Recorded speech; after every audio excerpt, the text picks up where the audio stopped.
Hey everybody, I hope you enjoyed this video series for Vinhos by Vital Lacerda. Now this is a game designed by a designer who's known to make some very deep strategic games.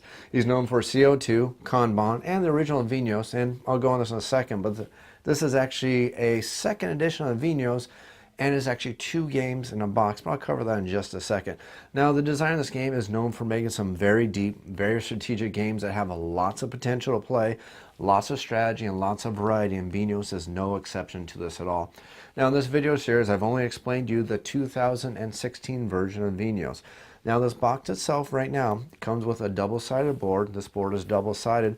On one side, you can play the very original Vinhos designed by the designer back in 2010, with a couple of modifications, and they're very minor. They're minor, so minor to the point that somebody who's played the original game can probably slide into the 2010 version without any problems at all. There's actually a section in the back of one of the rule books that actually describes the minor changes that he made between the original and the 2010 edition of the game. Now, the reason why I mention this is because this entire video series concentrates on the 2016 edition, and there's a very good reason why I picked that. Now, Vital is a fantastic designer. He designed some very deep strategic games. I mean, look, you got CO2, you got Kanban, you got the original Vinhos, and he's got another game that's coming up on Kickstarter that talks about the destruction of a city and the rebuilding of a city.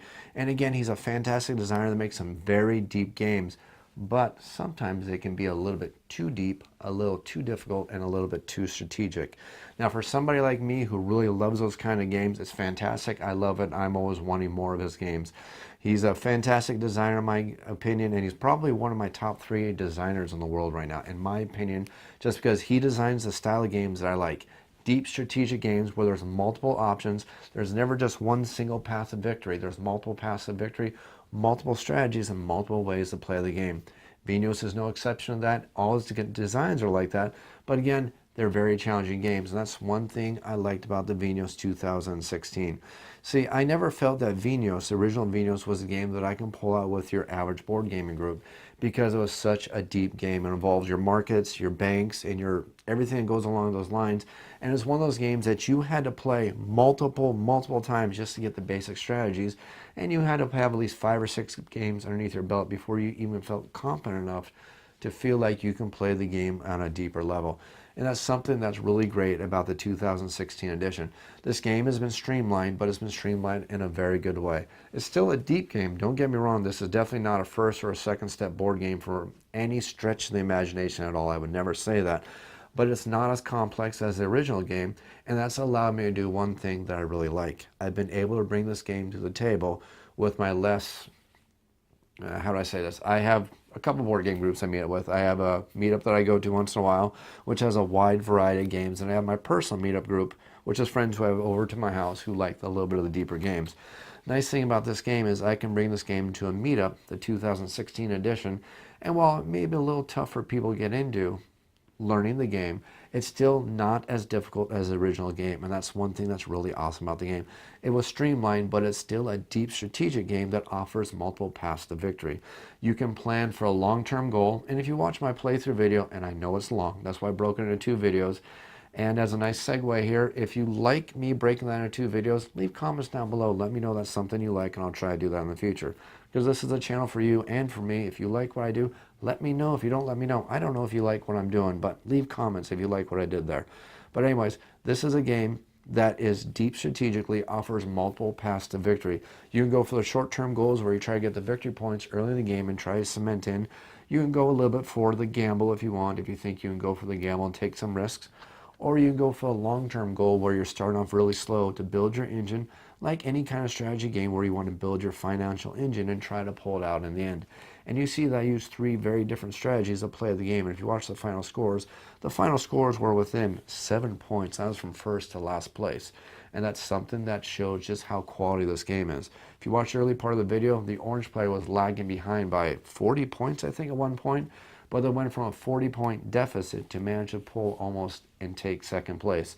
And if you go back and watch the video, you can actually see there's one spot. If I would have made one slightly different decision, the orange player could have took second place and actually almost took first place. So that just shows you how good of a game it is. So I really enjoy the fact that it's a good, deep strategy game, multiple paths to victory. You can concentrate on the fair, you can concentrate on the export markets, you can try to rely on the magnate tiles, you can make all these decisions, multiple paths to victory. That's always the sign of a fantastic game. The game is fantastic in multiple player counts, and I didn't cover this in any of my videos, and I'm probably not going to do it because I'm not a huge solo gamer, but there are rules in the game to play this game as a solo game, and they're good rules. They work. It makes the game work as a solo game. It's challenging. It's probably going to kick your butt multiple times, but it's also a good way to learn the game, and it's fantastic that it's included in the game. So the game plays anywhere from 1 to 4 players. I personally like it at the higher player counts, but I also realize that anytime you play this game with 4 players, you're looking in for a long haul game. I would say that I play the game quite a bit now, so I can probably get a 4-player game down in about 2 to 2.5 hours. And yeah, I'd probably say that's my best game. It's probably about 2 hours for a 4-player game. But if you're teaching new players how to play this game, you're looking at a 4-player game probably taking about 3 to 3.5 hours. And that makes for a long game. But I like the 4-player game because there's a lot more competition on the board. When you play a 2-player game, you're not competing for the action spaces quite as much. You're not competing for the regions quite as much, but when you add in the 4 players, you are constantly fighting for the action spaces. You're trying to see if you want to take the action spaces, knowing that you have to pay the other players to take those spaces, and money is extremely precious in this game. You can't even afford to give up $1. I mean, if you watch my playthrough, the yellow player needed $1 more to do the action they needed, which probably might have taken first place for them.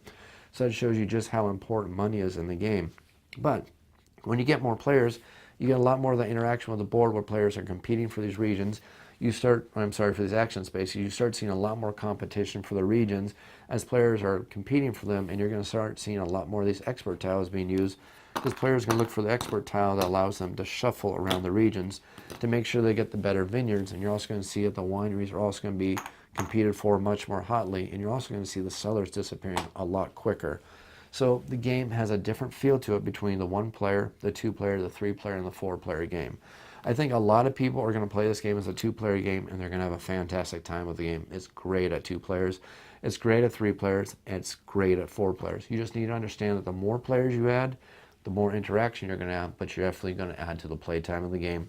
Whereas a 2-player game, you can probably get a 2-player game down, I'd probably say easily about an hour and a half, especially with players who understand the game, understand the strategies, and they know how to play the game, and they understand what they need to go for and how the game's going to play. Now, the game itself has some really nice features. It does have some good replay value to the game, thanks to some randomizers that don't feel so random that you feel like you're fighting the complete randomness of the game, but they're random enough to make you feel like the game has a lot of variety and makes you feel like the game has a lot of legs. Now, you're going to get variety with the weather tokens themselves because the game's going to play out differently, because these weather tokens can go anywhere from -2 all the way up to +2. And if you have a good early game with lots of early wines, that's going to affect your decisions on how you're going to play the game. If you're going to have a lot of bad weather in the beginning, it's also going to affect how you're going to play the game because you're going to concentrate on less estates that produce better because you're going to have to, otherwise you're not going to have any wines.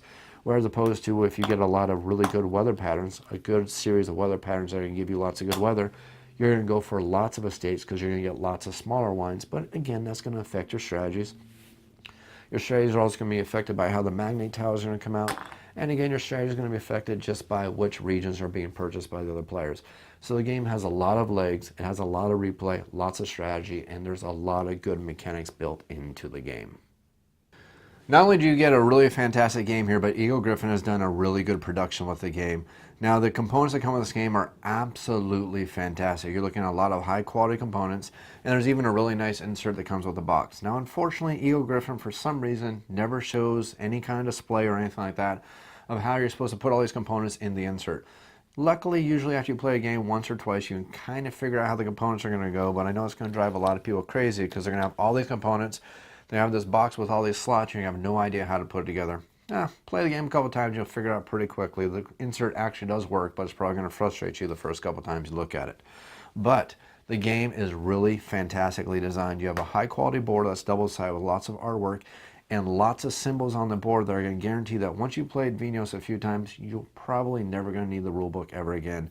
I mean, if you look at the board, you're going to see this little arrow that points down at this space happens to be for the marketplace because there's an arrow there to remind you. This space has an arrow pointing at the export market, remind you it's for the export market. This space has an arrow pointing to the experts, letting you know it happens to be for that. You have your magnates who are connected to the magnate tiles, so you know that they happen to go together.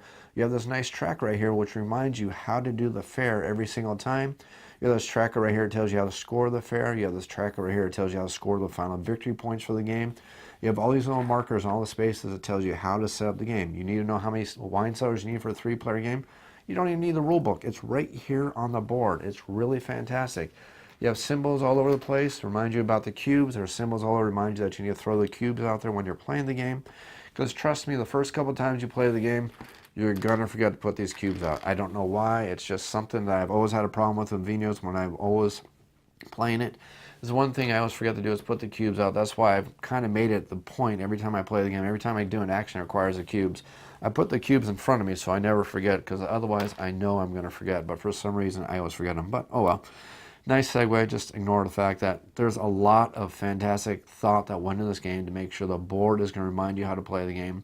You're going to be able to play the game very well, and it's always going to be a game that you're not going to have problems picking back up, because there are so many nice points on the board that help you remember how to play the game. There's even a reminder to let you know how many of these regions add to the game. There's also some really nice mini expansions available for the game that can change up the variety of the game. There's an expansion that's going to change up the experts, which adds a lot of fun to the game. There's expansions that's going to add extra regions to the game. Now, you never get more regions than you're allowed for the amount of players, so if you include those regions, even in a 4-player game, you're going to start Xing out some of these regions, and there's rules on how to do that. And they're going to change up the way the game plays. So again, it's just going to add to the legs of the game. There's lots of fantastic design decisions that win the game. Lots of high quality components. Look at it. I mean, even the money. These are thick cardboard components. The vineyards are high quality components. The player boards are nice quality. They're all double sided. So you go from the 2016 version, flip everything over and play the 2010 version of the game. There's a really good amount of decisions, a really good amount of quality. It's a really fantastic production. Overall, I think Vinhos is a fantastic game. You're getting 2 games in the box, and their games are different enough in their play, and they're going to appeal to different groups. The game plays fantastically at different player counts. It's just, in my opinion, a fantastic design, fantastic production, and a fantastic release from Eagle-Gryphon and from the designer Vital. Hope you enjoyed this video. I hope you enjoyed this video series. If you have any comments or questions, make sure you leave them down in the YouTube comments down below. Again, I'll get to them as quickly and as efficiently as I can. Also, don't forget that I have an offer for everybody out there. If I can get to 5,000 subscribers, I'm going to do my top 50 video or board games of all time. I'm going to do a couple different videos and show you my opinion, because we all love top 10 lists. I'm going to do a list of all my favorite board games. Click that like button, click that subscribe button. As always, thanks for watching.